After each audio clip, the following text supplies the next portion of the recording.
Hi students, welcome back to Visual Learning's recorded session.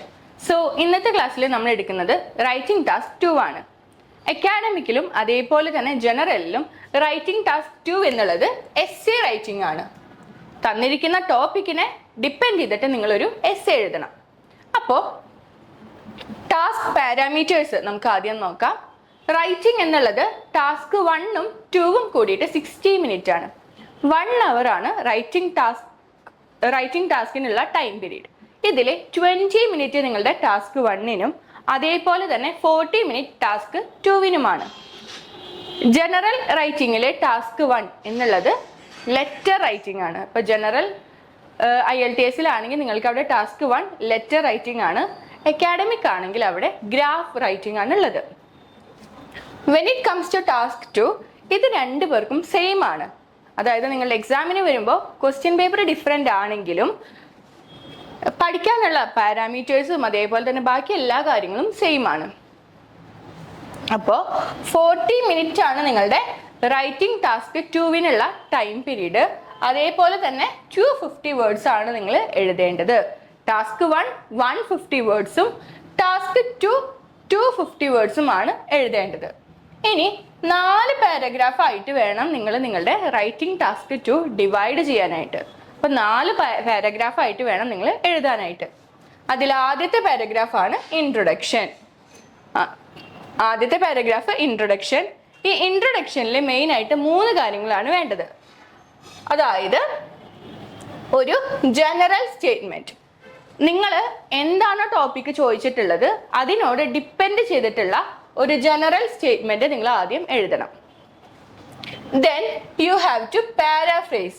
പാരാഫ്രേസിങ് എന്ന് പറയുമ്പോൾ question statement നിങ്ങൾ എന്ത് ചെയ്യണം? അർത്ഥത്തിൽ മാറ്റം വരാതെ, no addition no deletion, add ചെയ്യാനോ ഡിലീറ്റ് ചെയ്യാനോ പാടില്ല. വേറെ വേർഡ്സിൽ നമ്മൾ എഴുതണം. അതായത് ക്വസ്റ്റ്യനിന്റെ അർത്ഥത്തിൽ മാറ്റം വരാതെ യു ഹാവ് ടു പാരാഫ്രേസ്. ഒന്നല്ലെങ്കിൽ സിനോണിംസ് ഉപയോഗിച്ചിട്ടാവാം, അതല്ലെങ്കിൽ ഇപ്പൊ ആക്റ്റീവ് വോയിസിലാണ് നിങ്ങളുടെ ക്വസ്റ്റ്യൻ എങ്കിൽ അത് പാസീവ് വോയിസിലാക്കിയിട്ടാവാം. മീനിങ്ങിൽ മാറ്റം വരാൻ പാടില്ല. അതേപോലെ തന്നെ പുതിയ കാര്യങ്ങൾ ആഡ് ചെയ്യാനോ ഡിലീറ്റ് ചെയ്യാനോ പാടില്ല. പിന്നീടുള്ളത് തീസിസ് സ്റ്റേറ്റ്മെന്റ്. ഇപ്പൊ general statement, paraphrasing, thesis statement. ഈ തീസിസ് സ്റ്റേറ്റ്മെന്റ് വളരെ ഇമ്പോർട്ടന്റ് ആണ്. തീസിസ് സ്റ്റേറ്റ്മെന്റ് എന്ന് വെച്ച് കഴിഞ്ഞാൽ നിങ്ങളുടെ ഏത് ടൈപ്പ് എസ്സേ ആണ് അതിനുള്ള ഒരു സ്റ്റേറ്റ്മെന്റ് ആണ് ഈ തീസിസ് സ്റ്റേറ്റ്മെന്റ്. ഇത് വായിച്ചു കഴിഞ്ഞാൽ അറിയണം നിങ്ങൾ ഏത് ടൈപ്പ് ഓഫ് എസ്സേ ആണ് എഴുതിയിട്ടുള്ളത് എന്ന്. നമുക്ക് 8 ടൈപ്പ് എസ്സേ ആണ് ഉള്ളത്. അപ്പൊ ഈ 8 ടൈപ്പിലും തീസിസ് സ്റ്റേറ്റ്മെന്റ് ഡിഫറെന്റ് ആണ്. ഓരോ ടൈപ്പിലും ഓരോ തീസിസ് സ്റ്റേറ്റ്മെന്റ് ഉണ്ട്. അത് നിങ്ങൾ പരമാവധി കാണാതെ പഠിക്കുക. അതല്ലെങ്കിൽ നിങ്ങൾക്ക് എക്സാമിന്റെ ടൈമിൽ ആ സ്റ്റേറ്റ്മെന്റ് എഴുതുമ്പോൾ കുറച്ച് ഡിഫിക്കൽട്ടി തോന്നും. നിങ്ങൾ ആദ്യം ക്വസ്റ്റ്യൻ വായിച്ചിട്ട് ഏത് ടൈപ്പ് ഓഫ് എസ്സേ ആണ് മനസ്സിലാക്കുക. അതിനുശേഷം അതിനനുസരിച്ചിട്ടുള്ള തീസിസ് സ്റ്റേറ്റ്മെന്റ് എഴുതുക. ഞാൻ ഓൾറെഡി പറഞ്ഞു നമുക്ക് 8 ടൈപ്സ് ഓഫ് എസ്സേ ആണ്. അക്കാഡമിക്കിന് 8 ടൈപ്പും ജനറൽ IELTS-നാണെങ്കിൽ 7 ടൈപ്സുമാണ് നമുക്കുള്ളത്. ടോപ്പിക്സ് ഓരോ വട്ടും വാരി ചെയ്യാം. ഇത് കുറച്ച് റിപ്പീറ്റഡ് ആയിട്ടുള്ള ടോപ്പിക്സ് ആണ് ഞാനിവിടെ എഴുതിയിട്ടുള്ളത്. Education, culture, crime, society, technology, art, music, family relationship, maybe grand ഫാദറും ഗ്രാൻഡ് ചൈൽഡുമായിട്ടുള്ളതാവാം, ഫാദർ ചൈൽഡ്, അങ്ങനെ ഏതും ആവാം, family relationship, fashion and so on. അപ്പൊ ഇങ്ങനെ ഡിഫറെന്റ് ടൈപ്സ് ഓഫ് ടോപ്പിക്സിൽ നിന്നാണ് നമുക്ക് വരുന്നത്. ഇതൊക്കെ ഇപ്പോൾ ഈ അടുത്ത് ചോദിച്ചിട്ടുള്ള കുറച്ച് ക്വസ്റ്റ്യൻ ടൈപ്സ് ആണ്, ടോപ്പിക്സ് ആണ്. ഇതിനോട് ഡിപ്പെൻഡ് ചെയ്തിട്ടുള്ള റൈറ്റിംഗ് ആണ് ഇപ്പോൾ കൂടുതലും വരുന്നത്. ദെൻ മെയിൻ ആയിട്ട് നിങ്ങൾ റൈറ്റിംഗ് ടാസ്ക് 2വിൽ ശ്രദ്ധിക്കേണ്ട ഒരു കാര്യമാണ് വി, ആർ അങ്ങനെയുള്ള പ്രോനൗൺസ് ഒന്നും നിങ്ങളുടെ റൈറ്റിംഗ് ടാസ്ക് 2വിൽ ഉപയോഗിക്കരുത്. അതേപോലെ തന്നെ കോൺട്രാക്ഷൻസ് എന്ന് പറയുമ്പോൾ ഇപ്പോൾ ഡോണ്ട്, കാണ്ട് അങ്ങനെയൊന്നും ഉപയോഗിക്കരുത്. ഡു നോട്ട്, കനോട്ട് അങ്ങനെ വേണം ഉപയോഗിക്കാനായിട്ട്. കൊളോക്കിയൽ വേർഡ്സ് ഒന്നും ഇവിടെ പാടില്ല. ഇഡിയംസ് ഒന്നും പാടില്ല. അതേപോലെ തന്നെ അബ്രിവിയേഷൻസ്. ഫോർ എക്സാമ്പിൾ ഇപ്പോൾ WHO എന്നുള്ളതിന് പകരം you have to write world health organization. അപ്പൊ നമ്മളുടെ അബ്രിവിയേഷൻസ് ഒന്നും റൈറ്റിംഗ് ടാസ്ക് 2വിൽ പാടില്ല. ഇതാണ് മെയിൻ ആയിട്ടുള്ള ഒരു ഇൻട്രൊഡക്ഷൻ എന്നുള്ളത്. ഇനി ജനറൽ സ്റ്റേറ്റ്മെന്റ് ഞാൻ പറഞ്ഞു, ക്വസ്റ്റ്യന് എന്താണോ അതിന് ഡിപ്പെൻഡ് ആയിട്ടുള്ള ജസ്റ്റ് ഒരു സ്റ്റേറ്റ്മെന്റ് കൊടുക്കുക. പാരാഫ്രേസിങ് ക്വസ്റ്റ്യൻ എന്താണോ അതിനനുസരിച്ച് മാറ്റി, അതായത് പുതിയ വേർഡ്സ് ഉപയോഗിച്ചിട്ട്, സിനോണിംസ് ഉപയോഗിച്ചിട്ട്, അതല്ലെങ്കിൽ വോയിസ് ചേഞ്ച് ചെയ്തിട്ട് മാറ്റുക. Then you have thesis statement. Thesis എന്ന് പറയുമ്പോൾ ഏത് ടൈപ്പ് ഓഫ് എസ് ആണോ അതിനെല്ലാത്തിനും different kind of thesis statement ആണ്. അത് നന്നായിട്ട് പഠിച്ചു വെക്കുക. ഇനി ഇൻട്രൊഡക്ഷൻ കഴിഞ്ഞിട്ടുള്ള അടുത്ത പാരഗ്രാഫ് ആണ് നിങ്ങളുടെ ബോഡി പാരഗ്രാഫ് 1. 4 പാരഗ്രാഫ് ആയിട്ടാണ് ഡിവൈഡ് ചെയ്യുക. അതിൽ ആദ്യത്തെ പാരഗ്രാഫ് ഇൻട്രൊഡക്ഷൻ, അത് കഴിഞ്ഞിട്ടുള്ള പാരഗ്രാഫ് ആണ് ബോഡി പാരഗ്രാഫ് 1. ഇവിടെ ബോഡി പാരഗ്രാഫ് 1 നമ്മൾ മെയിൻ ആയിട്ട് എഴുതേണ്ടത്, ഏതൊരു ടൈപ്പ് ഓഫ് എസ് ആണെങ്കിലും നിങ്ങളുടെ ബോഡി പാരഗ്രാഫ് 1 2 പോയിന്റും ഒരു എക്സാമ്പിളും വേണം എഴുതാനായിട്ട്. ഏത് ടൈപ്പ് ഓഫ് എസ് ആണെങ്കിലും നിങ്ങളുടെ ബോഡി പാരഗ്രാഫ് 1 2 പോയിന്റും ഒരു എക്സാമ്പിളും. അതേപോലെ തന്നെയാണ് ബോഡി പാരഗ്രാഫ് 2. ഇവിടെയും നമ്മൾ എഴുതുമ്പോൾ 2 പോയിന്റും അതേപോലെ തന്നെ ഒരു എക്സാമ്പിളും എഴുതുക. 2 പോയിന്റും ഒരു എക്സാമ്പിളും. ആൻഡ് ഇതിനെല്ലാം അവസാനം നിങ്ങൾക്കൊരു കൺക്ലൂഷനും എഴുതണം. ഇങ്ങനെയാണ് paragraph division. Introduction, body paragraph 1, body paragraph 2 and conclusion. അടുത്തത് നമുക്ക് 8 ടൈപ്സ് ഓഫ് എസ്. നമ്മൾ പറഞ്ഞു 8 ടൈപ്പ് ഓഫ് എസ് ആണ് ഉള്ളത്. അത് ഏതൊക്കെയാണെന്ന് നമുക്ക് 1 by 1 നോക്കാം. So the first one, agree or disagree. Agree or disagree അതിൽ തന്നെയുണ്ട്. നിങ്ങൾ എഗ്രി ആണോ ചെയ്യുന്നത്, അതേപോലെ ഡിസഗ്രി ആണോ ചെയ്യുന്നത്. നിങ്ങൾക്കപ്പോൾ ഈ ഒരു ടാസ്ക് 2 രീതിക്ക് എഴുതാം. ഒന്നല്ലെങ്കിൽ നിങ്ങൾക്കത് കംപ്ലീറ്റ് ആയിട്ട് എഗ്രി ചെയ്തിട്ട് എഴുതാം, അതല്ലെങ്കിൽ യു ക്യാൻ കംപ്ലീറ്റ്ലി ഡിസഗ്രി. അപ്പോൾ 2 രീതിക്കാണ് നിങ്ങൾക്ക് ഇത് എഴുതാൻ പറ്റുക. കംപ്ലീറ്റ് ആയിട്ട് എഗ്രി ചെയ്യാം, അതേപോലെ തന്നെ കംപ്ലീറ്റ് ആയിട്ട് ഡിസഗ്രി ചെയ്യാം. ഇവിടെ നോക്കിയേ, എഗ്രി ഓർ ഡിസഗ്രി എന്ന് പറയുമ്പോൾ അതിന്റെ തീസിസ് സ്റ്റേറ്റ്മെന്റ് വരിക ഐ കംപ്ലീറ്റ്ലി എഗ്രി. എഗ്രി ചെയ്യുകയാണെങ്കിൽ എഗ്രി എന്ന് എഴുതുക, ഇനി ഡിസഗ്രി ആണെങ്കിൽ അവിടെ ഡിസഗ്രി എന്ന് എഴുതുക. I completely agree with this statement. The fourth coming paragraph of this essay discuss it with relevant points and suitable examples. നിങ്ങൾ എന്തുകൊണ്ടാണ് അവിടെ എഗ്രി ചെയ്തിട്ടുള്ളത് എന്നുള്ള പോയിന്റ്സ് വേണം നിങ്ങൾ നിങ്ങളുടെ ബോഡി പാരഗ്രാഫിൽ എഴുതാനായിട്ട്. അപ്പൊ നിങ്ങളുടെ ആദ്യത്തെ നമ്മൾ പറഞ്ഞു 2 ബോഡി പാരഗ്രാഫ് വേണം. നിങ്ങൾ കംപ്ലീറ്റ് ആയിട്ട് എഗ്രി ആണ് ചെയ്യുന്നത് എങ്കിൽ 2 ബോഡി പാരഗ്രാഫിലും എഗ്രി പോയിന്റ്സിനെ സപ്പോർട്ട് ചെയ്തിട്ട് വേണം എഴുതാനായിട്ട്. അപ്പോൾ ഇൻ ടോട്ടൽ പറയുകയാണെങ്കിൽ നിങ്ങൾ ഇവിടെ എഴുതുമ്പോൾ 4 എഗ്രി പോയിന്റ്സ് വേണം എഴുതാനായിട്ട്. 4 എഗ്രി പോയിന്റ്സ്, അതായത് 2 പോയിന്റ്സ് ആദ്യത്തെ പാരഗ്രാഫിലും 2 എഗ്രി പോയിന്റ് രണ്ടാമത്തെ പാരഗ്രാഫിലും എഴുതുക. അതേപോലെ തന്നെ എക്സാമ്പിൾസ്, ആദ്യത്തെ പാരഗ്രാഫിൽ 2 എഗ്രി പോയിന്റും ഒരു എക്സാമ്പിളും, രണ്ടാമത്തെ പാരഗ്രാഫിൽ വീണ്ടും 2 എഗ്രി പോയിന്റും ഒരു എക്സാമ്പിളും എഴുതുക. അതിനുശേഷം നിങ്ങൾ എഴുതേണ്ടത് ഹവെവർന്നോ അതല്ലെങ്കിൽ ഓൺ കോൺട്രാസ്റ്റ് എന്നും എഴുതിയിട്ട് ചെറിയൊരു ഡിസഗ്രി പോയിന്റ് എഴുതണം.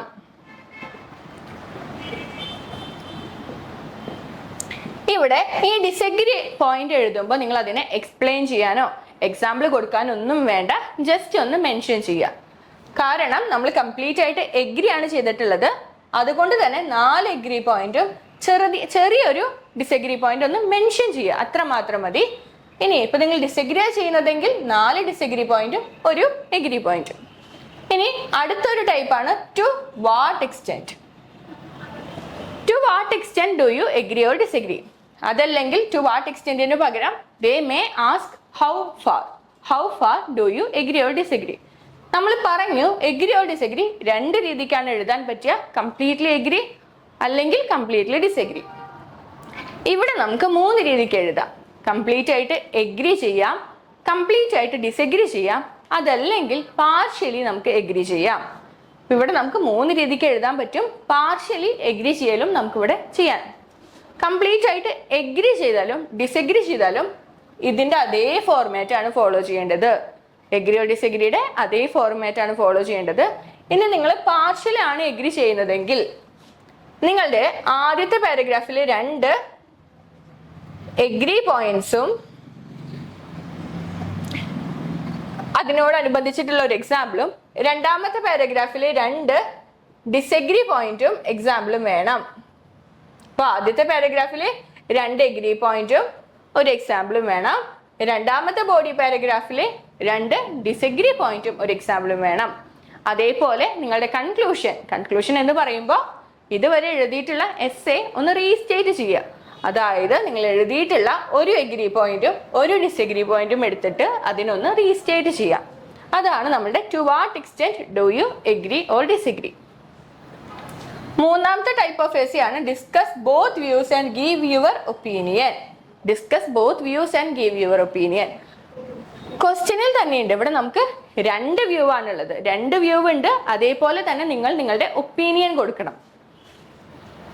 ഇങ്ങനെയുള്ള എസ്സേസിൽ നിങ്ങൾ ആദ്യത്തെ പാരഗ്രാഫിലെ ഫസ്റ്റ് വ്യൂവിന്റെ 2 പോയിന്റും ഒരു എക്സാമ്പിളും എഴുതുക. അതേപോലെ രണ്ടാമത്തെ പാരഗ്രാഫിലെ സെക്കൻഡ് വ്യൂവിന്റെ 2 പോയിന്റും ഒരു എക്സാമ്പിളും എഴുതുക. അപ്പൊ ആദ്യത്തെ പാരഗ്രാഫിലെ ഫസ്റ്റ് വ്യൂവിന്റെ 2 പോയിന്റും ഒരു എക്സാമ്പിളും, രണ്ടാമത്തെ പാരഗ്രാഫിലെ സെക്കൻഡ് വ്യൂവിന്റെ 2 പോയിന്റും ഒരു എക്സാമ്പിളും എഴുതുക. അതേപോലെ മെയിൻ ആയിട്ട് നിങ്ങൾ ശ്രദ്ധിക്കേണ്ട ഒരു കാര്യമാണ് കൺക്ലൂഷൻ. ഇവിടെ കൺക്ലൂഷനിൽ വേണം നിങ്ങൾ നിങ്ങളുടെ ഒപ്പീനിയൻ എഴുതാനായിട്ട്. അപ്പൊ നിങ്ങളുടെ ഒപ്പീനിയൻ എഴുതേണ്ടത് കൺക്ലൂഷനിലാണ്. ഇൻ മൈ ഒപ്പീനിയൻ എന്ന് പറഞ്ഞിട്ട് നിങ്ങൾ അവിടെ നിങ്ങളുടെ ഒപ്പീനിയൻ എഴുതുക. ഇനി നാലാമത്തെ ഒരു ടൈപ്പ് ഓഫ് എസ്സേ ആണ് അഡ്വാൻറ്റേജസ് ആൻഡ് ഡിസഡ്വാൻറ്റേജ്. ആൻഡ് ആണ് നമ്മളോട് ചോദിച്ചിട്ടുള്ളത്. അഡ്വാൻറ്റേജും ഡിസഡ്വാൻറ്റേജും നമ്മൾ എഴുതണം. അപ്പൊ ആദ്യത്തെ പാരഗ്രാഫിലെ 2 അഡ്വാൻറ്റേജും ഒരു എക്സാമ്പിളും, രണ്ടാമത്തെ പാരഗ്രാഫിലെ 2 ഡിസഡ്വാൻറ്റേജും ഒരു എക്സാമ്പിളും. കൺക്ലൂഷൻ പറയുമ്പോൾ നിങ്ങൾ ഇത് രണ്ടും റീസ്റ്റേറ്റ് ചെയ്തിട്ട് പറയാം. അപ്പൊ ഞാൻ ജസ്റ്റ് ആ പാരഗ്രാഫ് ഡിവിഷൻ മാത്രമാണ് എടുക്കുന്നത്. ഡീറ്റെയിൽ ആയിട്ട് നമുക്ക് ഇതിൽ ഒരു ടൈപ്പ് ഓഫ് എസ്സേ ഡിസ്കസ് ചെയ്യാം. ഇനി നോക്കിയേ, അടുത്തൊരു ടൈപ്പാണ് problem and solution. Advantage and disadvantage പോലെ തന്നെ ആദ്യത്തെ പാരഗ്രാഫിലെ 2 പ്രോബ്ലംസും ഒരു എക്സാമ്പിളും എഴുതുക. രണ്ടാമത്തെ പാരഗ്രാഫിലെ 2 സൊല്യൂഷൻസും ഒരു എക്സാമ്പിളും എഴുതുക. കൺക്ലൂഷൻ ആണെങ്കിലോ നിങ്ങൾ ജസ്റ്റ് ഒന്ന് അത് സമ്മറൈസ് ചെയ്യുക. അതായത് ആദ്യത്തെ ഒരു പ്രോബ്ലമും ഒരു സൊല്യൂഷനും എടുത്തിട്ട് ജസ്റ്റ് ഒന്ന് റീസ്റ്റേറ്റ് ചെയ്യുക. Then we have cause and effect. Cause എന്ന് പറയുമ്പോൾ കാരണം, എഫക്റ്റ് എന്ന് പറയുമ്പോൾ ഇമ്പാക്റ്റ്, അതുണ്ടാക്കിയിട്ടുള്ള ഇമ്പാക്റ്റ്. കോസ് ആൻഡ് എഫക്റ്റ് എഴുതുമ്പോൾ എങ്ങനെയാ, ആദ്യത്തെ പാരഗ്രാഫിലെ കോസ്, 2 കോസ് ഒരു എക്സാമ്പിൾ, രണ്ടാമത്തെ പാരഗ്രാഫിലെ 2 എഫക്റ്റും ഒരു എക്സാമ്പിളും. ഇത് രണ്ടും തെറ്റരുത്. പല കുട്ടികൾക്ക് സംഭവിക്കുന്നതാണ് പ്രോബ്ലം ആൻഡ് സൊല്യൂഷനും. അതേപോലെ തന്നെ കോസ് ആൻഡ് എഫക്റ്റും തെറ്റും. പ്രോബ്ലം ചോദിച്ചു കഴിഞ്ഞാൽ അതിന്റെ പ്രശ്നങ്ങൾ എഴുതുക, അതെങ്ങനെ പരിഹരിക്കാം എന്നുള്ളത് സൊല്യൂഷനിൽ എഴുതുക. കോസ് ആൻഡ് എഫക്റ്റ് എന്ന് പറയുമ്പോൾ കാരണവും അതിന്റെ ഇമ്പാക്റ്റും. അടുത്തതാണ് നമ്മൾ നോക്കാൻ പോകുന്നത് ഡയറക്റ്റ് എസ്സേ. ഡയറക്റ്റ് എസ്സേ എന്ന് പറയുമ്പോൾ പ്രത്യേകിച്ച് ഫോർമാറ്റ് ഒന്നുമില്ല. അതിനെ നിങ്ങൾ മെയിൻ ആയിട്ട് ശ്രദ്ധിക്കേണ്ട കാര്യം തീസിസ് സ്റ്റേറ്റ്മെന്റ് നിങ്ങൾ സ്വന്തമായിട്ട് ക്രിയേറ്റ് ചെയ്യണം. എന്താണോ ക്വസ്റ്റ്യൻ ചോദിച്ചിട്ടുള്ളത് അതിനോടനുസരിച്ചിട്ടുള്ള തീസിസ് സ്റ്റേറ്റ്മെന്റ് വേണം നിങ്ങൾ ക്രിയേറ്റ് ചെയ്യാനായിട്ട്. ആൻഡ് പാരഗ്രാഫ് ഡിവിഷൻ എങ്ങനെയാണെന്ന് വെച്ച് കഴിഞ്ഞാൽ നിങ്ങളുടെ 2 ക്വസ്റ്റ്യൻസ് ഉണ്ടായിരിക്കും. ഡയറക്റ്റ് എസ്സേക്ക് എപ്പോഴും 2 ക്വസ്റ്റ്യൻസ് ആയിരിക്കും തരിക.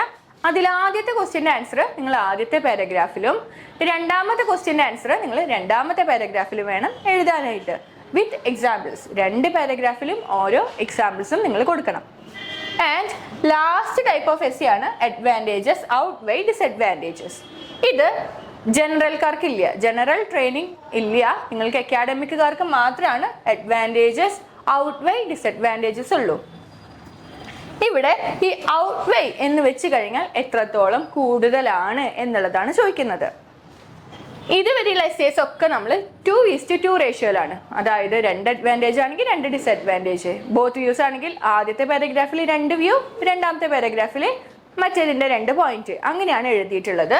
ഇവിടെ ഔട്ട്വേ എന്ന് പറയുമ്പോൾ നിങ്ങൾ 3:1 റേഷ്യോയിൽ വേണം എഴുതാനായിട്ട്. അതായത് ഏത് സൈഡിലാണോ കൂടുതൽ, ഇപ്പോൾ 3 അഡ്വാൻറ്റേജ് ആണെങ്കിൽ നിങ്ങൾ അവിടെ 3 അഡ്വാൻറ്റേജും 1 ഡിസഡ്വാൻറ്റേജും എഴുതുക. ഇനി ഡിസഡ്വാൻറ്റേജ് ആണ് കൂടുതൽ എങ്കിൽ 3 ഡിസഡ്വാൻറ്റേജും 1 അഡ്വാൻറ്റേജും എഴുതുക. അപ്പോൾ 3:1 റേഷ്യോയിൽ വേണം നിങ്ങൾ എഴുതാനായിട്ട്. ഇതിൻ്റെ പാരാഗ്രാഫ് ഡിവിഷൻ ആദ്യത്തെ പാരഗ്രാഫിലെ നിങ്ങൾ ആദ്യത്തെ ബോഡി പാരഗ്രാഫിലെ 2 അഡ്വാൻറ്റേജും അതേപോലെ തന്നെ 1 എക്സാമ്പിളും എഴുതുക. രണ്ടാമത്തെ ബോഡി പാരഗ്രാഫിലെ ബാക്കിയുള്ള ഒരു അഡ്വാൻറ്റേജും, നമുക്ക് ടോട്ടൽ 3 അഡ്വാൻറ്റേജ് വേണം. ആദ്യത്തെ പാരഗ്രാഫിൽ 2 അഡ്വാൻറ്റേജ് എഴുതി, ബാക്കിയുള്ള ഒരു അഡ്വാൻറ്റേജ് രണ്ടാമത്തെ ബോഡി പാരഗ്രാഫിൽ എഴുതുക. അതിനുശേഷം ഒരു ഡിസഡ്വാൻറ്റേജും അതിനെ റിലേറ്റ് ചെയ്തിട്ടുള്ള, ഡിസഡ്വാൻറ്റേജിനെ ബേസ് ചെയ്തിട്ടുള്ള ഒരു എക്സാമ്പിളും എഴുതുക. അപ്പം ഇത്രയുമാണ് നിങ്ങളുടെ 8 types of essay. 8 type essays ആണ് നമ്മൾ ഡിസ്കസ് ചെയ്തിട്ടുള്ളത്.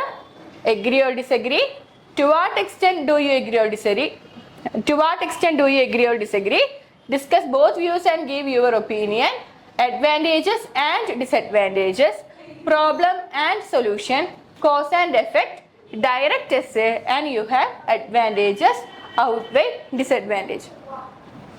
ഇത് ജനറൽ ട്രെയിനിങ്ങിനില്ല. ബാക്കി 7 ജനറലിനും അക്കാഡമിക്കിനും സെയിം ആണ്. അക്കാഡമിക്കിന് ഔട്ട്വേ എന്നുള്ളൊരു ഫോർമാറ്റ് കൂടുതലുണ്ട്. So this is all about writing task 2. ഇനി നമുക്ക് അടുത്ത സെക്ഷനിലൊരു ക്ലാസ് ആയിട്ട് കാണാം. Thank you.